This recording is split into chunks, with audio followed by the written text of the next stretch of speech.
C'est un véritable film d'horreur hongkongais qui a terrifié plus d'une personne. Ce film, avec le personnage effrayant du professeur Shan Shin, est devenu l'ombre de l'enfance de nombreuses personnes dans une époque où Internet n'était pas encore développé. Finalement, à cause de sa grande terreur, il a été retiré après 30 ans. Cependant, il conserve encore aujourd'hui une place parmi les 3 meilleurs films d'horreur de Hong Kong. Étant donné la peur qu'il génère, il est recommandé de le regarder en compagnie de son petit ami ou de sa petite amie. Récemment, chaque jour au travail semble être accompagné d'événements étranges. Tout commence avec un homme nommé Awei. Awei était un homme d'âge moyen, mais il venait de perdre son emploi. Son niveau d'éducation était faible et son âge avancé, ce qui a conduit ses tentatives dans divers domaines à échouer. Pourtant, sa femme, déjà enceinte de 7 mois, ne l'a jamais abandonné. La pression de la vie devenait de plus en plus difficile à supporter pour Awei. Un jour, alors qu'ils étaient en train de manger, une brise soudaine souffla, faisant s'envoler un journal. Awei aperçut alors une annonce en gros caractères pour un poste de gardien de sécurité, et le salaire offert était très attractif. C'était peut-être un signe, se dit-il, et décida de tenter sa chance. Le lendemain matin, Awei réussit l'entretien pour le poste de gardien. Après avoir enfilé son uniforme, il se rendit sur son lieu de travail. Là, Lao Wang, un homme plus âgé, lui expliqua l'endroit. Aujourd'hui, presque tout le monde est parti, il ne reste que les magasins du rez-de-chaussée et la cave, lui dit-il avant de partir fumer. Awei se retrouva seul, observant autour de lui, quand soudain, il remarqua que les lumières de l'ascenseur s'éteignaient.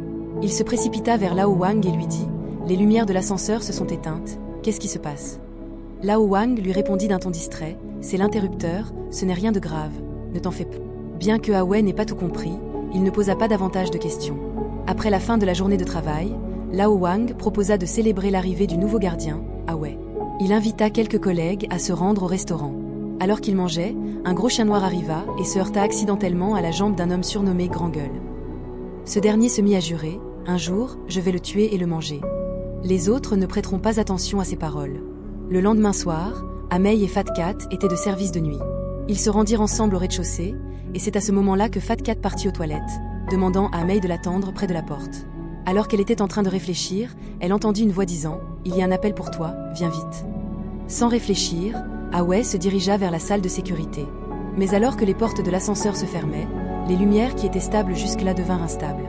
Plus étrange encore, l'ascenseur affichait qu'il avait atteint le dernier étage, mais il continuait de descendre, sans s'arrêter. Les murs commencèrent à trembler, des alarmes retentirent, et Awei se retrouva coincé contre la paroi, incapable de bouger. L'ascenseur ne cessait de descendre, et il avait l'impression que l'eau allait bientôt envahir l'endroit.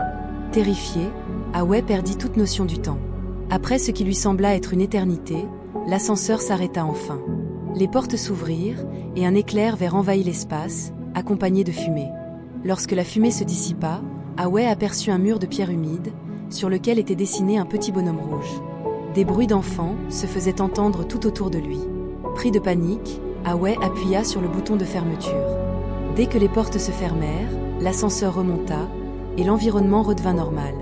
Lorsqu'il sortit de l'ascenseur, Awei s'enfuit immédiatement, courant jusqu'à la salle de sécurité, où il expliqua ce qui venait de se passer. « Il y a de l'eau qui déborde dans la cave, c'est horrible. » Le chef, Lao Wang, se hâta de mener une équipe pour inspecter les lieux.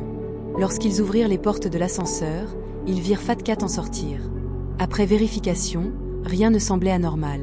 Il n'y avait aucune trace d'eau. « Vraiment, tu n'as rien vu d'étrange ?» demanda Lao Wang.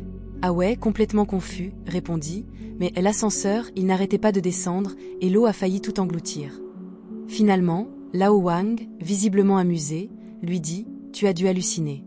Allez, arrête de t'inquiéter. » Mais alors qu'il se rappelait ce que le chef lui avait dit plus tôt, Awei se souvint soudainement. « Can, tu m'as dit que quelqu'un avait essayé de me joindre. » Lao Wang répondit d'un air distrait. « Non, il n'y a pas d'appel, arrête de te faire des films. » « Non, tu comprends, ils ont voulu inviter tout le monde à un dîner de fondue aux chiens. » Il ne croyait pas du tout à l'expérience qu'Awei venait de vivre. Il se vantait de dire que s'il rencontrait un fantôme, il en aurait peur aussi. À peine avait-il terminé sa phrase que les lumières au-dessus de sa tête commencèrent à clignoter. Grand Gueule n'y prêta pas attention, pensant que cela venait d'un problème avec le circuit électrique. Il enfourna alors un morceau de viande de chien dans sa bouche. Mais une seconde plus tard, son visage devint rouge, sa respiration devint extrêmement rapide, comme s'il avait quelque chose de coincé dans la gorge. Il tomba soudainement à terre, inconscient. Les autres, voyant que quelque chose n'allait pas, appelèrent rapidement à l'aide. 1 heure après, il fut emmené d'urgence à l'hôpital pour une opération.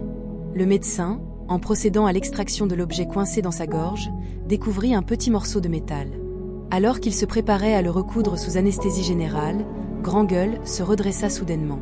Il se tourna vers le médecin, mais avant d'avoir fait quelques pas, il s'effondra à nouveau et mourut. Dans sa bouche, de la boue jaune continuait de couler. Étant donné qu'il s'agissait d'une mort suspecte, les autorités décidèrent de l'enterrer immédiatement.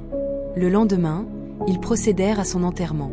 C'est alors qu'un maître en feng shui, qui passait par là, s'arrêta. Quand Amei partit, elle croisa le maître par hasard. Il jeta un coup d'œil au visage d'Awei et remarqua quelque chose d'anormal, mais il ne voulait pas trop s'en mêler. De l'autre côté, le patron, voyant la mort étrange de Grandgueule, pensa qu'il y avait quelque chose de surnaturel en lui.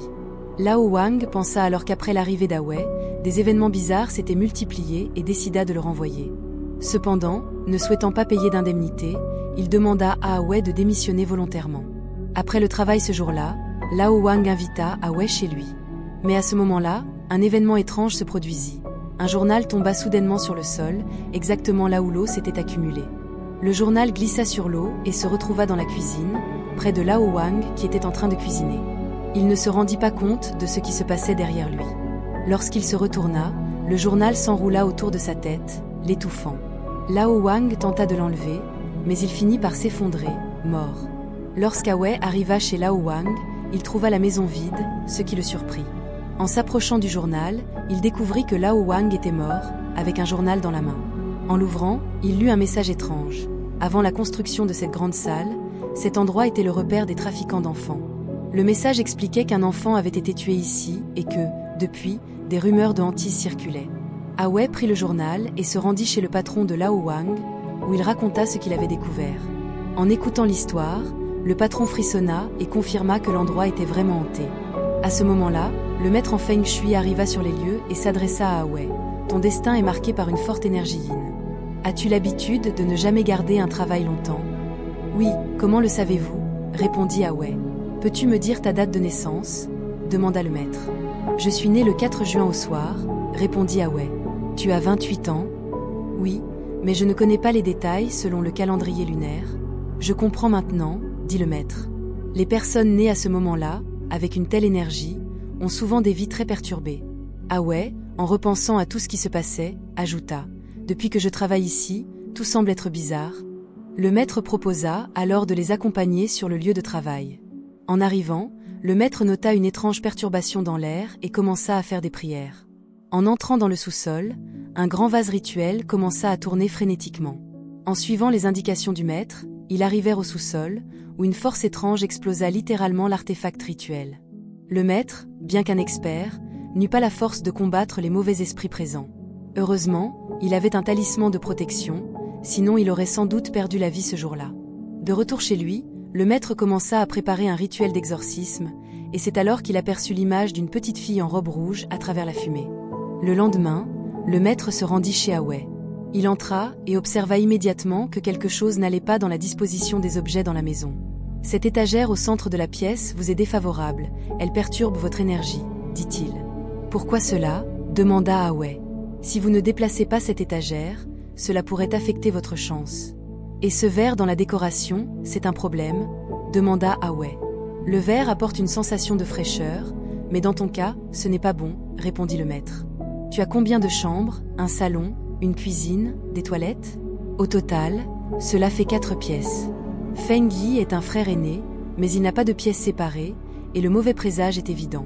C'est le 5 jaune. Oh là là !» Le maître observa immédiatement la situation et conclut que c'était un esprit maléfique. Il avait une idée en tête, alors avant de partir, il remit quelques talismans à Awei, en lui disant de les coller dans le bâtiment à midi le lendemain, quand l'énergie solaire est la plus forte. Après avoir accompagné le maître, Awei rentra chez lui en hâte. Là, sa femme, Azen, apparut derrière lui. Son visage était pâle, ses yeux vides, et elle semblait différente de d'habitude. Azen reprocha à Awei d'avoir amené un étranger chez eux, puis elle retourna à sa place. Awei ne pouvait rien répondre à sa femme et se contenta d'acquiescer. Le lendemain, Awei colla le premier talisman sur le toit du bâtiment. Ensuite, il colla le second talisman dans l'ascenseur, bloquant la sortie de l'esprit maléfique. Pendant ce temps, Fat Cat, suivant les instructions du maître, amena Azen. Comme le maître l'avait prévu, Azen, sous le soleil, n'avait pas d'ombre. Lorsqu'Awe colla le dernier talisman sur la porte du sous-sol, le maître commença à réciter ses incantations. À ce moment-là, Azen ressentit une douleur soudaine dans son ventre, comme si le talisman sur la porte avait explosé. Le verre devant le maître se brisa, et il comprit immédiatement l'intention de l'esprit maléfique. À ce stade, je ne peux plus te blâmer. Depuis que tu es entré dans ce bâtiment, toi et ta famille êtes tombés dans le piège des âmes vengeresses. Te souviens-tu de la question que je t'ai posée à propos de ta date de naissance? Oui, je m'en souviens. Tu es né un jour sombre, à l'heure du chien céleste, un moment propice aux malédictions. Il est très rare de trouver une autre personne qui ait vécu un tel événement. Avec ta date de naissance, si l'esprit maléfique veut prendre possession de ton corps, il n'aura aucun mal à y parvenir. À l'époque, je ne comprenais pas pourquoi il voulait te posséder, mais après avoir vu ce qu'il a fait à Zan, tout est devenu clair. Il veut posséder le corps d'Azen. Il veut prendre place et devenir ton fils. Le démon veut absolument voir Azen donner naissance à un enfant, afin de le transformer en un être humain. Le maître remit un talisman de protection à Awe et lui expliqua son plan. De son côté, Fat Cat avait quitté son travail de garde, pensant ainsi échapper au sort. Mais sur le chemin du retour, il ressentit de plus en plus quelque chose d'anormal. Les herbes sur les côtés de la route se transformaient en tombes, et une brume mystérieuse obscurcissait sa vue. Fat Cat voulut accélérer pour traverser, mais la voiture tomba en panne. Peu importe ce qu'il fit, elle ne démarrait pas. Pris de panique, il regarda autour de lui. Il entendit des voix fantomatiques. Il essaya de s'échapper, mais alors, la brume disparut soudainement, et la voiture, ainsi que Fat Cat, disparurent à jamais dans un grand bruit. La scène retourna chez Awe, qui collait un talisman sur l'étagère en bois. Mais au moment où il se tourna, le talisman se mit à brûler dans une épaisse fumée. Il était clair que leurs actions avaient échoué. L'esprit maléfique, voyant cela, se manifesta. Awe se précipita dans la cuisine et frappa violemment la table. Azen poussa un cri perçant. Bien qu'il en ait mal au cœur, Awe n'osa pas s'arrêter. Pendant ce temps, le maître était chez lui, réalisant des rituels. L'esprit maléfique s'agitait, et le maître, bien que maîtrisant les sorts, ne parvint pas à le contrôler. Azen s'approcha d'Awe et le supplia de ne plus continuer. « Tu veux vraiment ce bébé ?» demanda-t-elle. Finalement, Awe, pris de pitié, laissa tomber son marteau et la prit dans ses bras, pleurant amèrement. Mais le démon ne cessait pas. Pendant ce temps, le maître, dans ses prières, finit par être submergé par l'esprit maléfique, et avant qu'Awe n'arrive, le maître avait déjà perdu connaissance. Il donna son dernier souffle et remit un talisman à Awe, lui demandant de le coller sur l'esprit maléfique avant la nuit, afin d'empêcher ce dernier de prendre le contrôle du corps de l'enfant. Sinon, ils mourraient tous les deux lors de la naissance. Awe courut au bâtiment. Il fut horrifié de découvrir que tous les gardes de sécurité étaient morts. Alors qu'il traversait le hall, il aperçut un collègue en bas qui lui faisait signe. Mais quand il arriva à l'étage, il ne vit personne. Une porte s'ouvrit derrière lui, et son collègue décéda en le frappant avec son corps. Pris de panique, Awe appuya sur le bouton de l'ascenseur. Le cadavre de son collègue s'agrippa à son bras et lui fit une profonde blessure. Awe réussit à se dégager, et, suivant les instructions du maître, il se rendit au sous-sol, où il trouva une petite porte.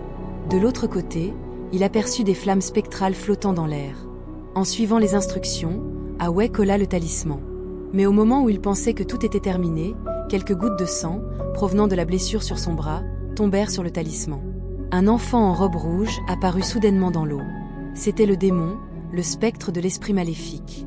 Le petit fantôme se tourna vers Awe et dit « Pourquoi veux-tu me tuer ?»« Je ne veux pas, » répondit Awe, horrifié. « Mais tu cherches à me détruire.